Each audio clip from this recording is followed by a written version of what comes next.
Hei, salutare dragii mei prieteni! Eu sunt Alexandrina și în videoul de astăzi mi-am propus să vă vorbesc despre top 8 uleiuri esențiale potrivite, ideale, recomandate pentru tenul gras. Așa că dacă vă interesează acest gen de informații, de detalii, vă îndemn să rămâneți alături de mine în minutele ce urmează. Înainte de a enumera cele 8 uleiuri esențiale, vreau să schițez sau să punctez câteva detalii foarte importante și anume vreau să vă spun cum se aplică corect un ulei esențial, asta în cazul în care nu știți, și anume există două modalități. O modalitate e să aplicați punctat uleiul esențial pe o zonă cu probleme, pe un coș, pe ceva care vă deranjează și doriți să accelerați vindecarea, tratarea. Și cea de-a doua modalitate e să amestecați uleiul esențial cu un ulei vegetal. Și anume, haideți să vă spun care ar fi proporția în acest caz, și anume la 50 de ml ulei vegetal adăugați 5-7 picături ulei esențial sau, dacă aveți nevoie de o cantitate mai mică, 30 de ml 4-5 picături de ulei esențial. Și tot aici trebuie, dragile mele, de menționat faptul că trebuie să faceți neapărat testul de verificare dacă nu sunteți alergice sau dacă acel ulei esențial nu vi se potrivește, și anume aplicați o cantitate foarte mică de ulei, ulei esențial dizolvat cu cel vegetal în pliul cotului, așteptați 24 de ore și monitorizați atent reacțiile corpului vostru la acest amestec. Dacă totul este perfect, dacă nu au apărut reacții în roșeață, mâncărimi sau, alte chestii care să vă deranjeze, atunci puteți folosi cu mare încredere amestecul pe care vi-l doriți. Și dacă tot am punctat la început că puteți folosi uleiurile esențiale cu uleiuri vegetale, haideți să vă spun câteva uleiuri care pot fi considerate de bază. Și anume, pentru persoanele care aveți tenul gras sau tenul cu tendințe acneice, puteți folosi ca bază uleiul de jojoba, uleiul de migdale, uleiul din semințe sau din sâmburi de struguri și cel de măsline. Persoanele care au tenul problematic, tenul gras cu tendințe acneice, ar trebui să se țină departe de uleiul sau untul de cocos, cu toate că acest ulei este considerat a fi unul universal. Acest ulei apare frecvent în lista uleiurilor cu un grad moderat de comedogenitate, deci înfundă porii. Și tot aici două uleiuri de care exclus nu ar trebui să vă folosiți, deoarece sunt comedogene: uleiul de germen de grâu și untul de shea. Deci, aceste uleiuri, țineți-vă departe. Și da, dragilor, priviți aceste indicii sau sfaturi strict cu ideea de a vă orienta și de a ști pe ce să mergeți, deoarece până la urmă sunt uleiuri care se potrivesc mănușă tipului nostru sau tipului vostru de piele și sunt uleiuri care categoric nu se vor potrivi. Și da, fiecare din noi suntem diferiți și pielea noastră, corpul nostru poate reacționa diferit la un ulei sau altul. Așa că strict pentru orientație vă ofer în continuare cele 8 uleiuri esențiale potrivite pentru un ten gras, un ten problematic, toate cu scopul de a regla glandele seboree și de a reduce treptat excesul de sebum eliberat la nivelul pielii noastre.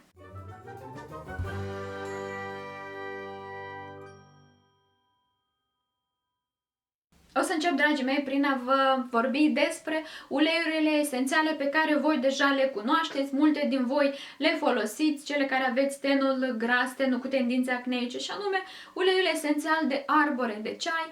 Acest ulei poate fi folosit local, deci punctat pe zonă, pe acneea pe care voi, pe coșul pe care doriți să-i accelerați vindecarea, deoarece acest ulei este un antiseptic, antiviral, un ulei cu un spectru larg antibacterian. Acest ulei stimulează circulația sângelui în zona unde este aplicat și accelerează vindecarea.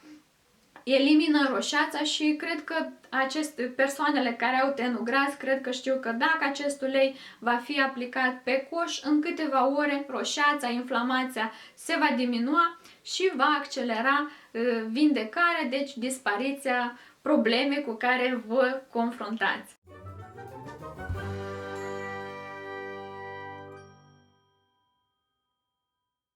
Un alt ulei, la fel de bine cunoscut, este uleiul de lavandă.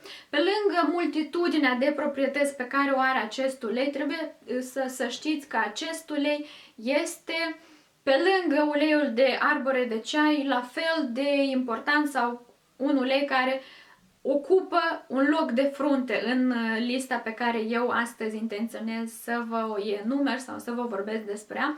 Și anume, ce ne interesează pe noi la uleiul de lavandă e la fel că acest ulei poate fi aplicat local. Acest ulei este un cicatrizant foarte, foarte bun, reduce inflamația, roșața, vindecă foarte, foarte bine rănile și da, la fel ca uleiul de arbore de ceai, este un foarte bun ulei cu spectru larg antibacterian, antifulgic și tot aici pentru cele cu tenul gras problematic, acest ulei calmează și reduce durerea și per total inflamația. Deci uleiul de lavandă, un ulei potrivit pentru tenul gras, pentru tenul cu tendințe acneice.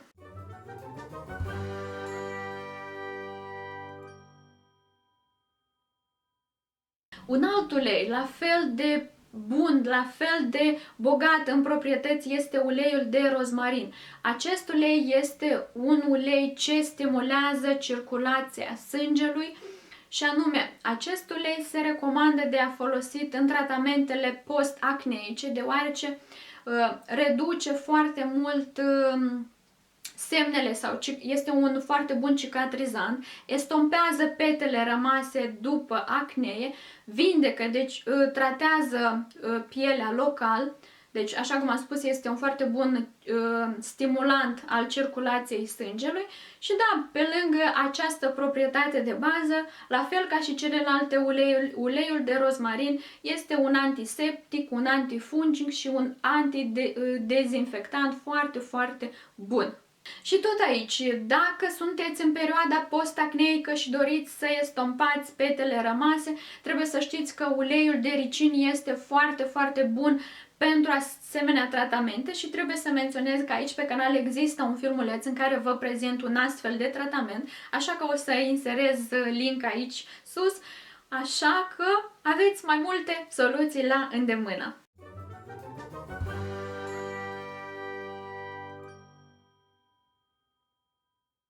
Un alt ulei perfect pentru perioada post-acneică este uleiul esențial de lămâie.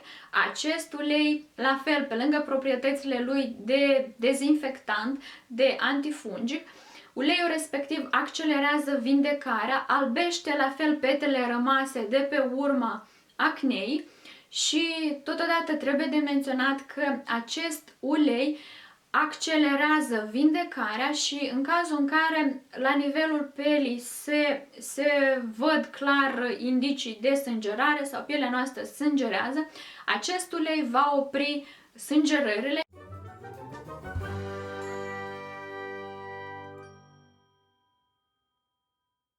Deci da, uleiul de lămâie și tot aici uleiul esențial de portocală. La fel ca și tovarășul lui, uleiul de lămâie, esențial de lămâie, acesta are proprietăți de a albi, de a dezinfecta, de a accelera vindecarea și tot aici. Uleiul esențial de portocală scoate foarte, foarte bine toxinele din organism.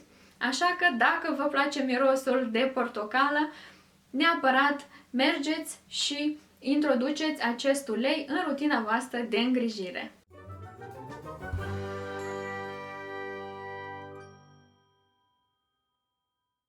Uleiul de mentă, dragilor. Uleiul esențial de mentă este uleiul care inhibă durerile, accelerează vindecarea și totodată acest ulei în cazul nostru ne interesează deoarece reglează glandele seboree, excesul de sebum și cred că undeva în subconștient știți că menta este potrivită pentru tenul gras.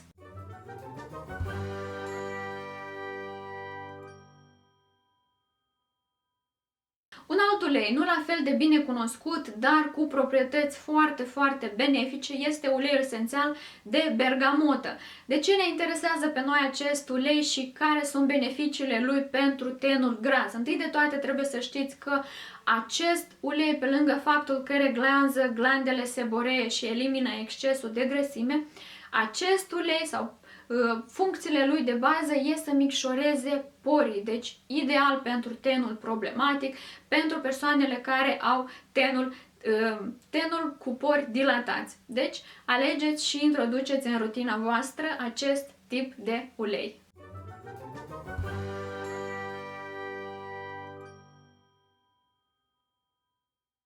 Și cel de-al 8-lea ulei, dragile mele, care apare în lista întocmită de mine, este uleiul esențial de geraniu. Pe lângă faptul că acest ulei reglează glandele seboree, elimină excesul de grăsime, trebuie să știți că acest ulei este potrivit pentru persoanele pe care deranjează luciul aici în zona frunței sau a pomeților.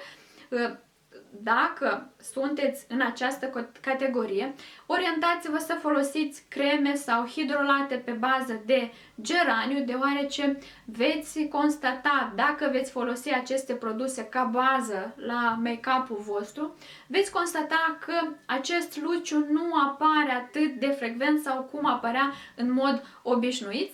Așa că da, uleiul esențial de geraniu. Și acestea fiind uleiurile despre care am dorit astăzi să vă vorbesc, trebuie să mai spun încă două lucruri foarte importante, și anume, mergeți sau alegeți, orientați-vă pe uleiuri calitative. Aici pe canal există un video în care vă ofer câteva trucuri cum se alege un ulei calitativ, deoarece calitatea este cheia succesului și anume veți observa rezultate dacă veți folosi un ulei calitativ. Și tot aici trebuie să punctez trucul de a vedea dacă un ulei esențial este compatibil cu modul vostru de funcționare, și anume luați uleiul pe care doriți să-l încercați, să începeți să-l folosiți, îl puneți undeva aici, deschideți sticluța și inhalați câțiva vapori. Dacă o să vă placă mirosul, dacă o să vă încânte modul cum se prezintă acest ulei, știți clar că acest ulei este pentru voi și va funcționa foarte, foarte bine. Iar în caz contrar, dacă nu vă place mirosul, vă deranjează, pot apărea dureri de cap, atunci clar, acel ulei nu este pentru voi. Și acesta, dragii mei prieteni, a fost videoul de astăzi. Eu vă mulțumesc mult, mult de tot pentru vizionare. Vă îndemn să-i dați un mare, mare like la acest video, deoarece mă ajută foarte mult pe mine, mă motivează. Și da, pentru a-i ajuta pe ceilalți, distribuiți-l. Lăsați-mi jos în comentarii alte uleiuri pe care voi le folosiți și credeți că sunt potrivite pentru tenul gras. Eu mă voi bucura enorm și alte persoane care sunt în căutare de informații vor găsi toate aceste detalii foarte, foarte utile. Vă mulțumesc, vă pupăcesc și vă spun că ne vedem foarte curând cu videouri noi. Aveți grijă de voi! Pa, pa!